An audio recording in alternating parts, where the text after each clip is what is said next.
Hello, strangers. Another Tuesday, another true scary story. This one being story number 60. I'm a guy, and I grew up in Utah. Where I grew up, the house backed into a mountainous forest. Over the 10 years or so that we lived there, I grew very familiar with it. It was dense and underdeveloped, full of scrub manzanita and gamble oak leaves that made the ground slippery when their slick leaves fell. Aside from some noisy jays that seemed to always be in mating season, there wasn't much draw for visitors. There were no nice hiking trails or scenic vistas, or meadows mysteriously and miraculously filled with bright spring blooms. The woods, basically, were my own little kingdom. On hot summer nights, it became very much my common move to pack some snacks into my ruck, grab my bedroll and tent, and wander off into the forest to spend the night under the stars. I didn't have a specific place I always camped at. I tended to stick around one area where I'd seen a raccoon, my favorite animal.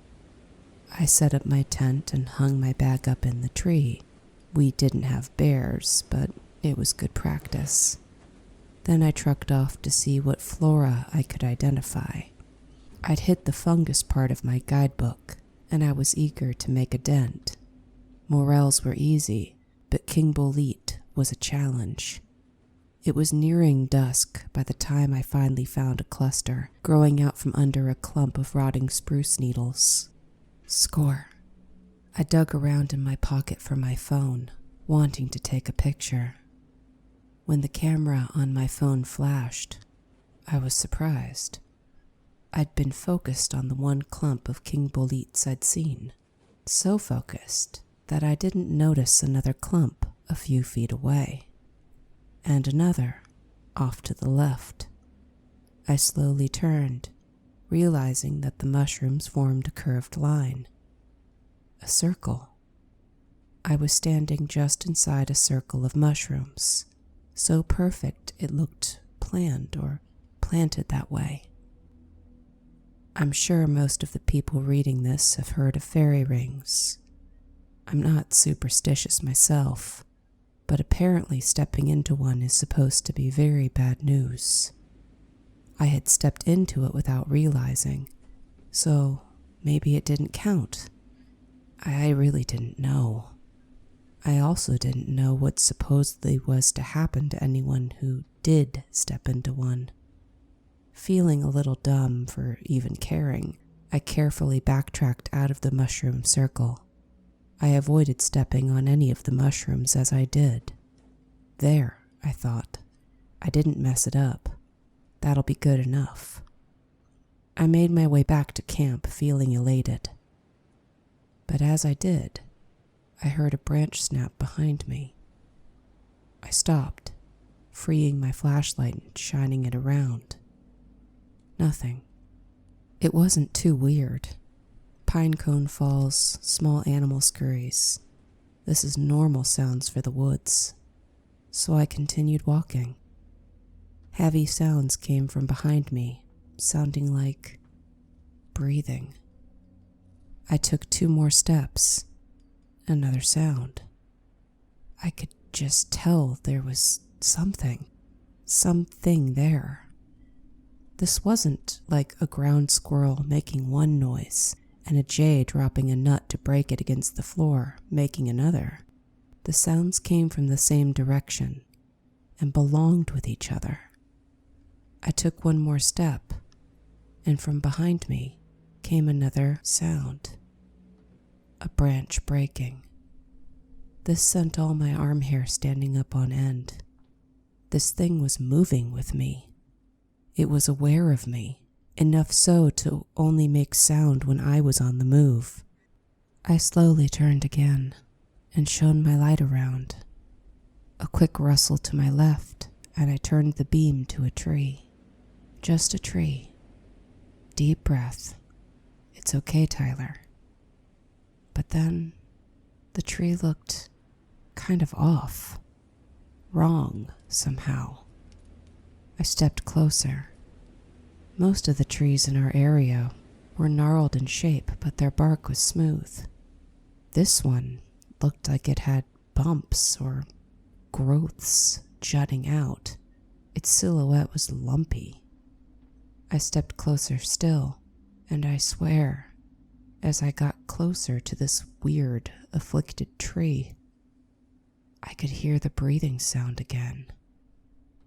I aimed the beam of my flashlight at a couple of the bulges on the tree, trying to parse if this was some wood-borne fungus, or maybe an infestation of moths, pressing their dirty dust bodies against a chosen tree as shelter for the night.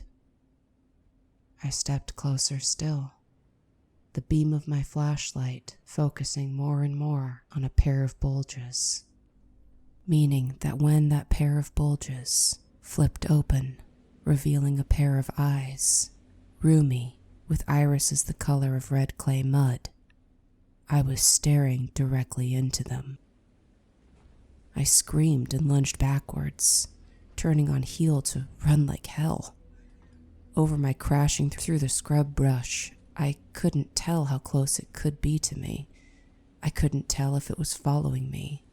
But no matter, my imagination helpfully filled in the image of long, humanoid fingers just missing the back of my shirt. I ran headlong through brush, feeling the little spines and twigs scratch at my arms and legs. My imagination lurched again, like a stomach reacting to bad food. I saw, felt, clawed fingers snatch at my back, dig in a little, trying to find purchase to hold me. It felt so real. A little scream worked its way out of my throat, stealing air from my lungs as I sprinted. I ran until I saw the lights up ahead that seemed to cup my neighborhood in the darkness. I emerged into my backyard, gasping so hard it was like dry heaving. My parents looked up from the late show as I crashed into the house. My mom jumped up at once to tend to me, saying, "What's wrong?" and "You look like you've seen a ghost." My dad helped her settle me on the sectional sofa. As I caught my breath, I told them everything. They just stared at me. Finally, my dad said he'd heard there had been reports of a mountain lion in the area. To his mind, I must have mistaken it for lumps on a tree as it clung, head down, waiting to pounce. I tried to argue with him. I knew what a mountain lion's eyes looked like from my book. But the eyes that I could still see when I shut my own eyes were not mountain lion eyes at all. They were something else. It didn't matter. My dad wouldn't hear it. He just shushed me, told me I wasn't thinking straight, and it was okay, as I was now safe and sound. The next morning, he went out with a couple of the neighborhood dads to check the area and see if they could locate the mountain lion. He didn't believe me about all the particulars, but he cared to ensure his neighborhood was protected from the dangers a rogue wild animal could invite. They returned in the early afternoon, having found mountain lion scat, which meant to my parents the matter was closed. It had been a mountain lion I'd seen, according to them, nothing else. I still needed to retrieve my abandoned things, so my dad and his closest dad friend came with us. My tent had been torn to shreds.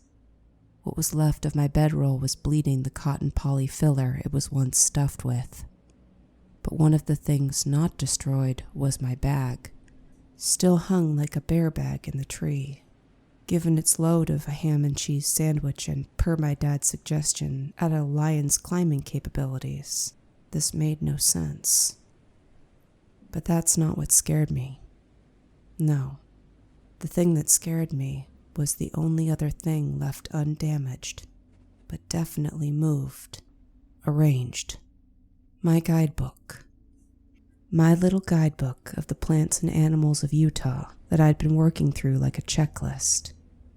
The book was placed on a stump, open but face down. It looked like a lectern at a church, like a pastor had turned to some obscure verse for the sermon, but had placed the Bible face down to keep his place. As I picked up my book, a king bolete mushroom, over which my book had been tented, rolled off the stump and landed soundlessly on the ground. I still go to the woods. Eagle Scouts can't be cowards, and I love the outdoors. But now, I go with a few extra supplies. A 10,000 lumen light, bear mace, and a beacon and flare gun kit. I also have company in the form of Bud Jr., a Catahoula leopard hound, courtesy of Mr. Lasher's last litter. Not that I know if any of this would save me from the thing that chased me. No, it didn't chase me. It stalked me through the woods. I mean, how do you defeat an animal with home court advantage? No discernible motive. Or if it did, not a motive for food or territory of anything I could understand. How do you defeat a wild animal that can read? I may go back to the woods, but I haven't been back to that particular spot since. And I tell myself, I've already cataloged all of the flora and fauna there. And that's likely true.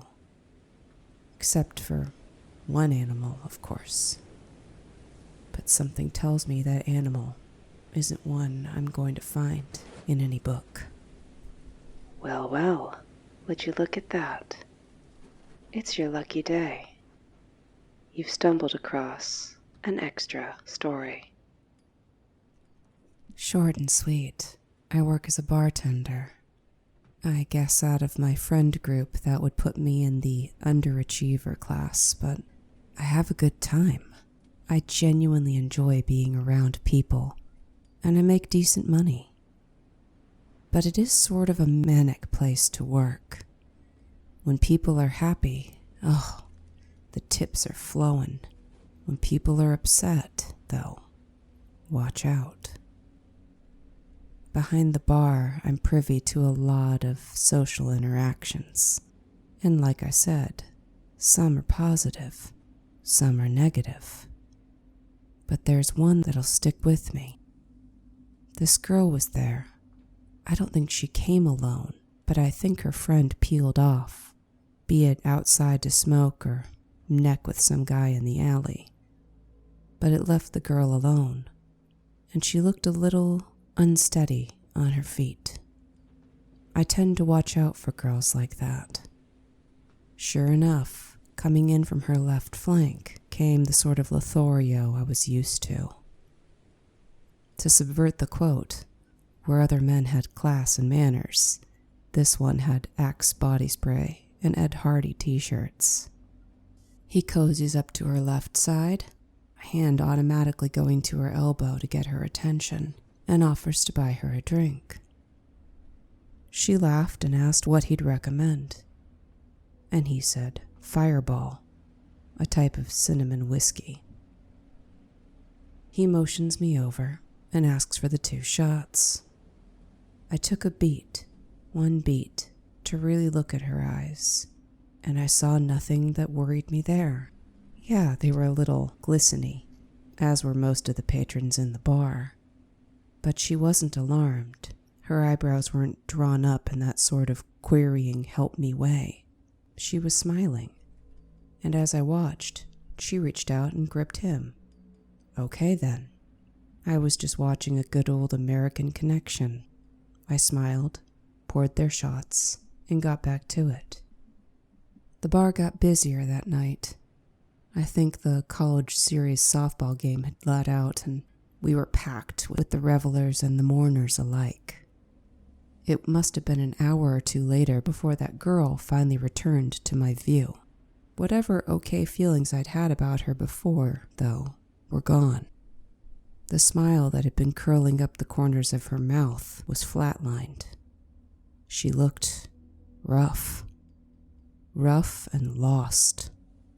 I tried to grab the attention of one of my coworkers to point her out, ask their opinion, but before I could, again, coming in from her flank was Mr. Ed Hardy T-shirt. Only this time, she didn't seem as eager for his advances. He seemed to be sensing this, was sort of herding her along. I watched as he made them progress from near the back of the bar to somewhere around the midpoint. She didn't seem to be fighting him, but she wasn't really excitedly going with him either. Again, trying to make these decisions through the din and haze of 1,000 drunk people and some sneaky vape smoke is not easy. At one point, he put both of his hands around her, and that's when she seemed to stutter step to the left, right back up to the bar. She slapped the bar top, looked me dead in the eye, and said, "2 more shots of Fireball. That'll do." I was not wanting to serve her at this point. She didn't look well. But behind me, I already heard one of my coworkers pouring. I turned, and sure enough, she was already walking over 2 dribbling shots of Fireball. The girl dug through her purse, grabbed something, then kept digging, produced a crumpled 20, slapped it on the counter, then looked me dead in the eye and gave me a wink. She turned to the guy who'd been pushing her along and insisted they have one last shot. He sort of rolled his eyes, but took it. She raised the shot herself. Then, as though it was in slow motion, I watched her raise the shot glass to her lips, then drop the shot. Her hand followed, dropping down to her side, only to come back up, holding something tubular and black. Meanwhile, whatever she'd ferreted out of her purse while digging through it for money was still clutched in her left. Somehow, before she even brought the travel-size hairspray up, I just knew. I mean, it's in the name, isn't it? Fireball. And suddenly, that dim, dark bar was aglow in orange light. The lead-up had all been slow-mo, but the next beat, time seemed to rubber band snap to keep up with itself. The guy was on the ground, screaming. There was smoke everywhere, screaming, coming from around us as it dawned on people what had happened. And the girl, still standing there, clutching hairspray and lighter, the only thing not moving in a sea of humanity. But I'm wrong, because she did move. She turned until she was directly facing me and my horrified coworker. She plunked both her lighter and her hairspray down on the soggy bar, leaned over to us, smiling, eyes still looking glazed, and said, "How's that for setting the night on fire?" Someone called 911. Ambulance took the guy away. Whatever oil he had in his hair had caught, and that was the worst of it. The girl, your bog-standard mentally unstable. Mixing antipsychotics and antidepressives with alcohol is never a good move. And somewhere along the way, that potent mix had put some very bad ideas into her head. Then again, though, thinking about the way that guy professionally angled up to her, knew just where to put his hands, knew just what to say, seemed intent on making sure she got just the right amount of drunk to be loose, but not so drunk that it was obvious what he was doing. I'm not saying the guy deserved it. I don't think anyone could deserve second-degree burns on their scalp. But isn't it funny, watching a predator turn to prey in the flick of a lighter? 2 stories about predators, 2 stories about prey. I guess there's a theme. Like, comment, subscribe. A mix, all, or none of the above. It doesn't matter. I'm just so happy you stopped by and shared your time with me. And until next time, I hope you take care, stranger.